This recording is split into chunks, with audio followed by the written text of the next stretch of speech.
Hello, and how's it going, everybody? I'm back. And for people who don't know, there are multiple Masonic channels on YouTube, Freemasons actually.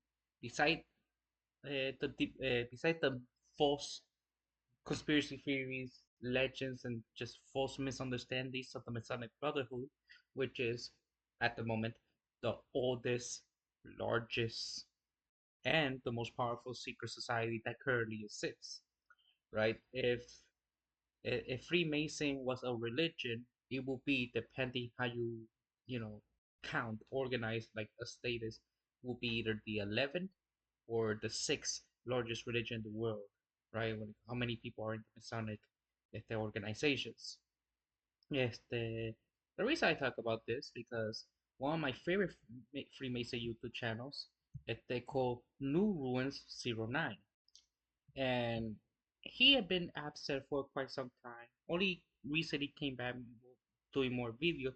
They are more at the political and philosophical in nature, right?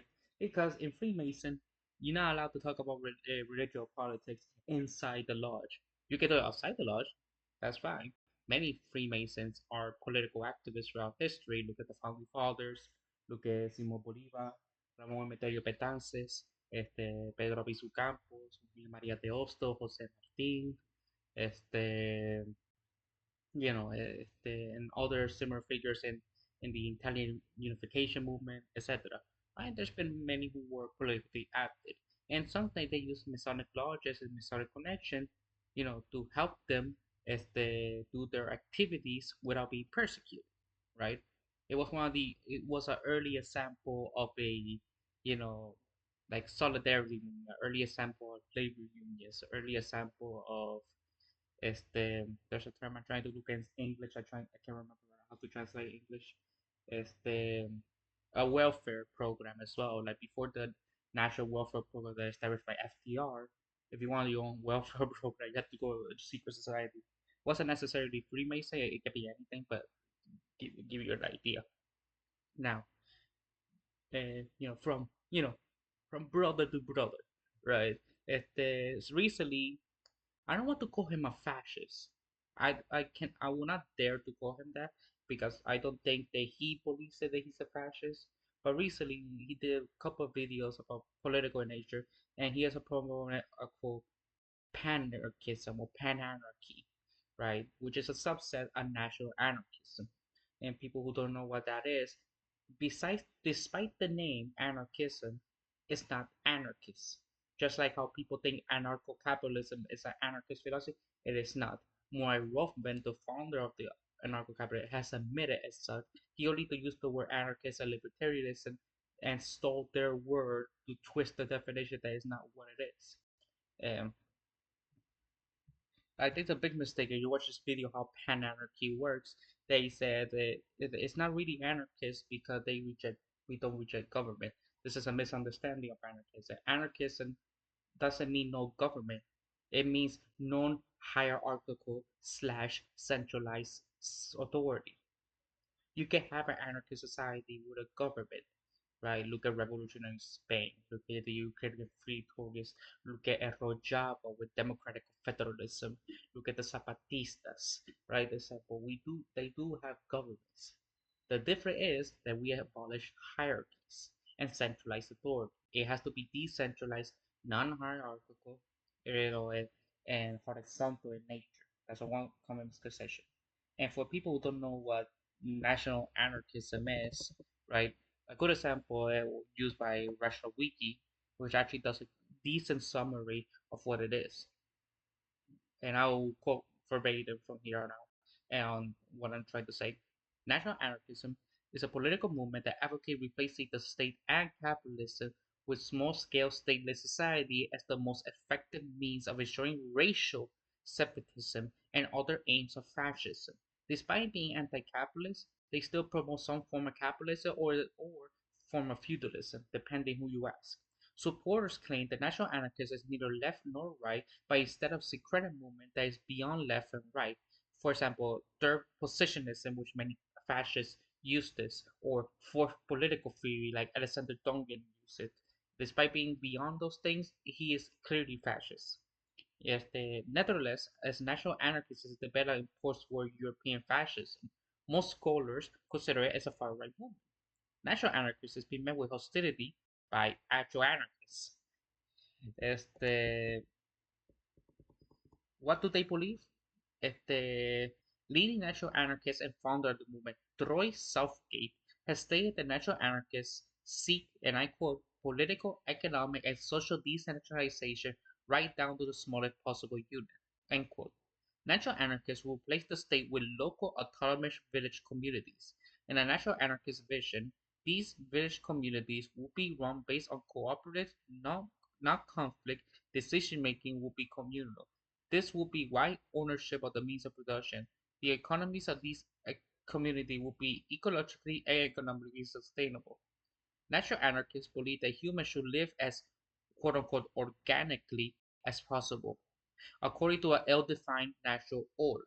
Many of them are considered in a subset of the people that could be considered a subset of the straight edge movement. The people who don't know, straight edge is a subculture that originated in the hardcore punk scene in Washington D.C., where they abstain from alcohol, drug abuse, and smoking. And there's been developed subsets within that over time. For example, there's that one subset where actually I'm belong to that because I am a straight edge. We also abstain from caffeine, so we don't drink coffee. Right? There's another subset who are vegetarians, like vegetarian straight edge. There are some who are vegan straight edge. But this fascist variety is called hardline, who, because of the fascist belief, there are all these elements of straight edge, but the extension of very spiritual nature, be raw veganism, which is actually a dangerous form of veganism. You can actually die from malnutrition from that. Este, you know, and also it's very anti-LGBT, very sexist in nature, very homophobic, transphobic, etc. But it's considered quote unquote unnatural, despite the fact that very archaeological anthropological studies show that there's every culture, indigenous culture in the world have more than two genders. Like for example, in the Talmud there are eight genders. In pre-modern Islamic societies there were six genders. In the Navajo indigenous communities, there were six genders. The este, the Bondi people in Indonesia have five genders, etc.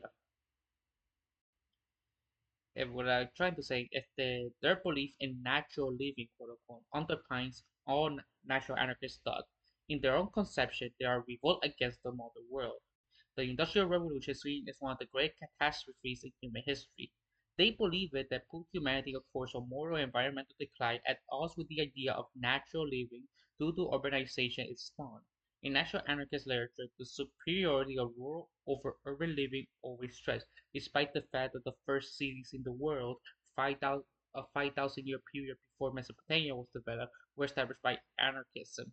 They were not hierarchical in nature. In fact, these people living in these societies, like in those Neolithic period, the average life expectancy was 30, which was way better than early Bronze Age societies.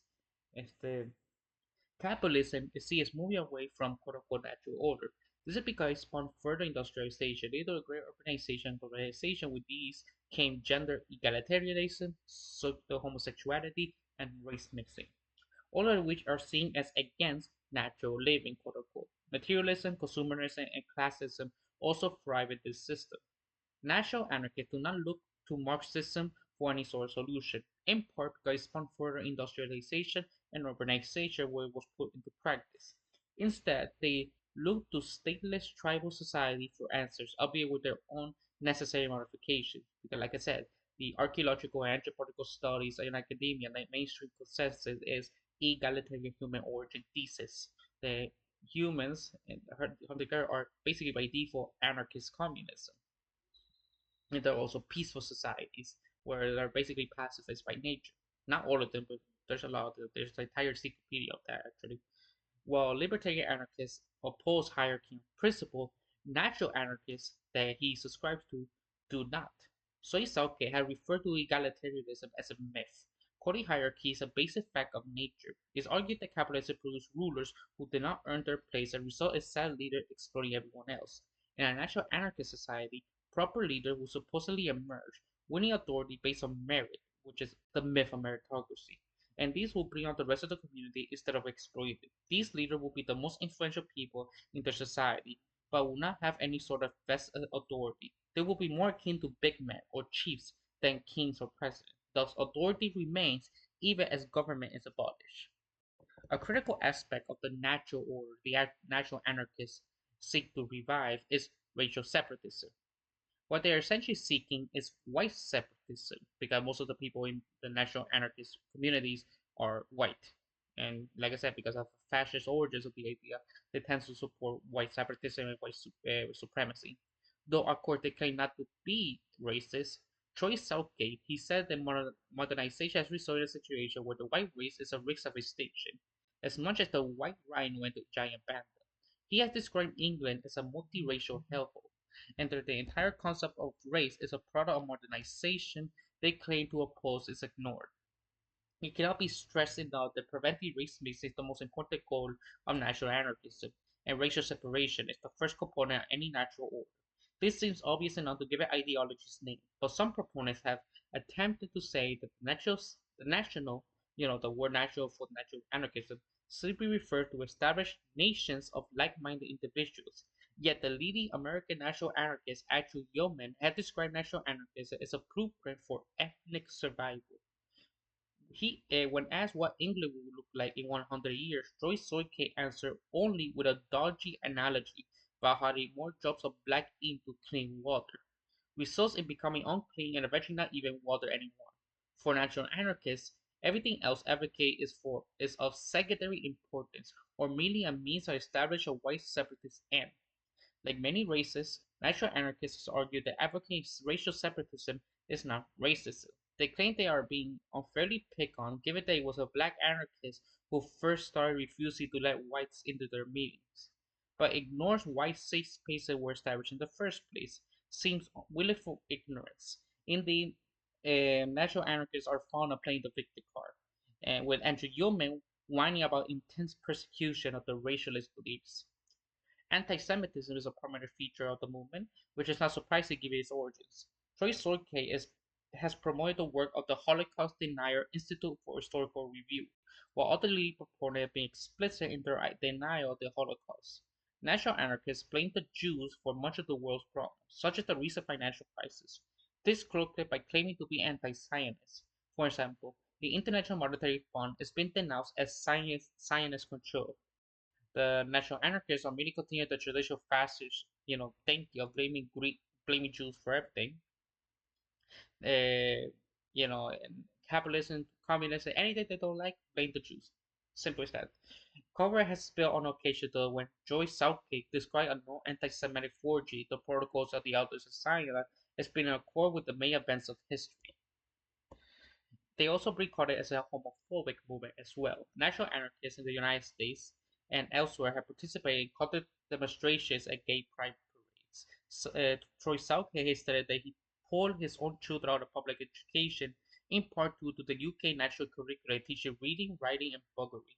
Homosexuality is said to exist outside the natural order, and again is a product of industrialization urbanization. Again, when I mentioned earlier, indigenous communities already have multiple genders. Some of them have three, some of them have four, some of them have five, some even have six, and like a rare occasion, we eight.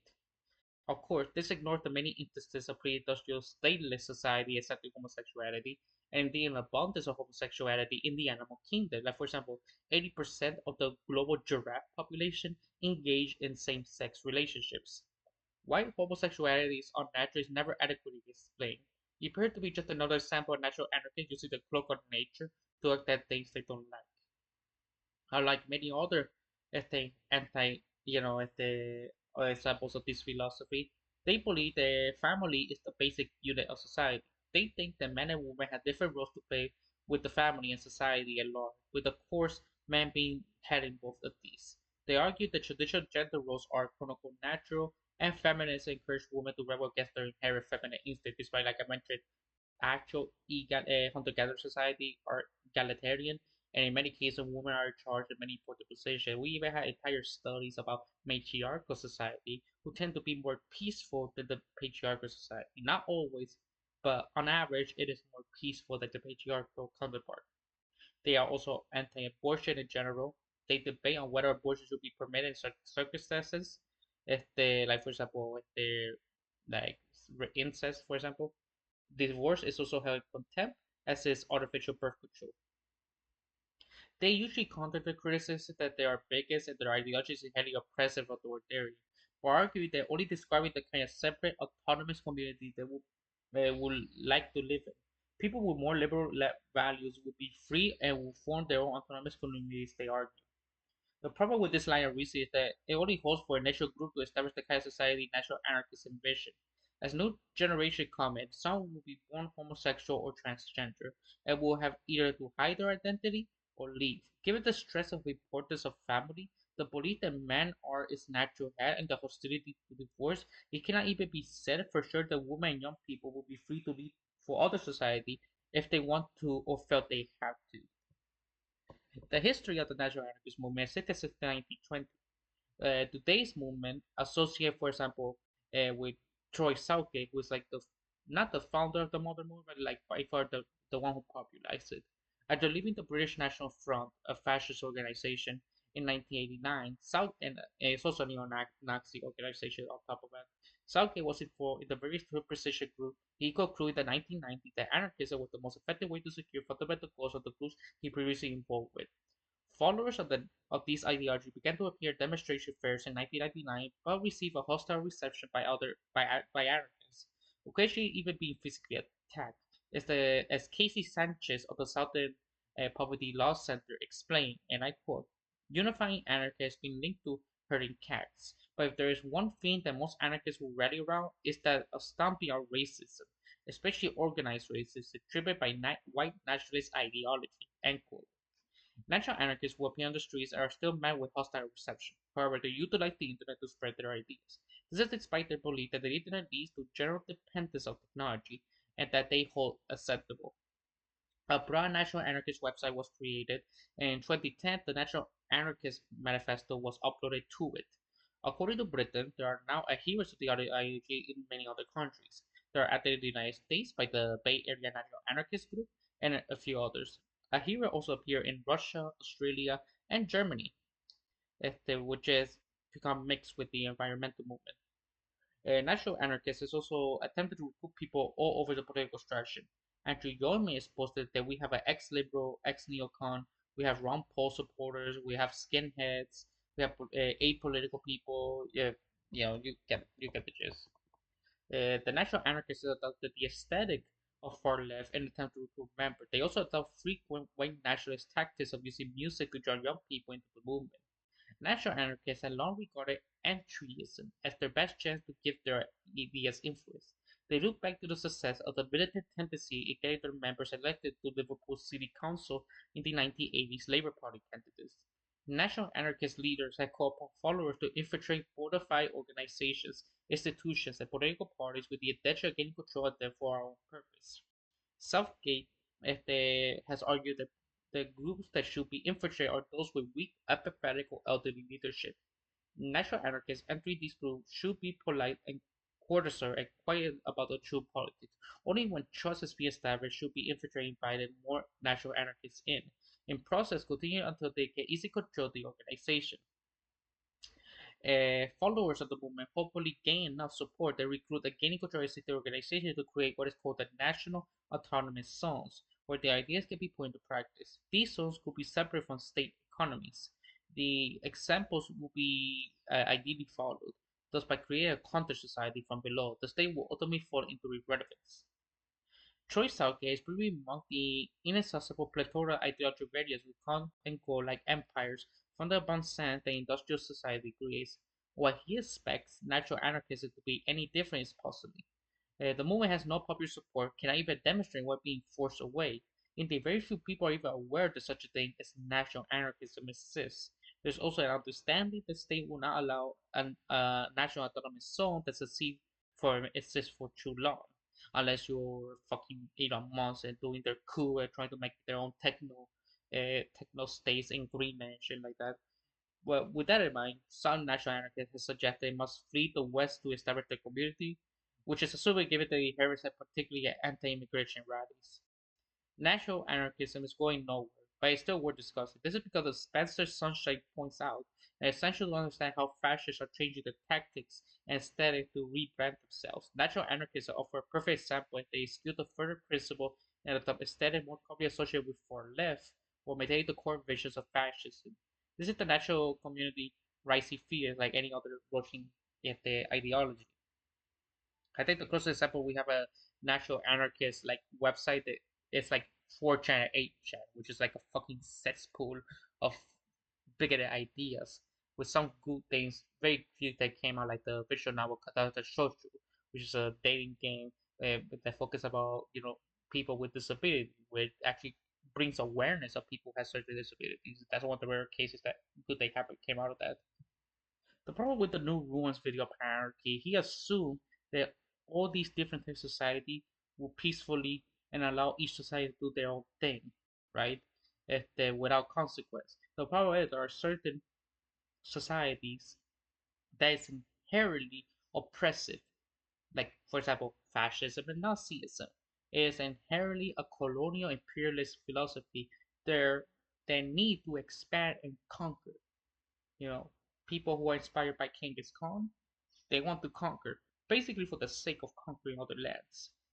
Nazi Germany, if you see the full map about if everything went according to plan, it took all the land they wanted to, it's literally world domination. It's like a big chunk of it is the other planet. The same thing with fascist era Japan. The United States is a fascist imperial colonial plutocracy and oligarchy. Este, there are certain societies that will not exist peacefully with in a patriarchy. There's some of them that are inherently oppressive, and like I mentioned, and you say, oh, if you're homosexual, you could just leave the country. But the problem is, if you live in a society where you can't be homosexual, even though you were born homosexual, you're it's not voluntary anymore. You're being oppressed to stay there at the expense of your own safety. That is the fundamental problem with anarchy because it's inherently this anarchy.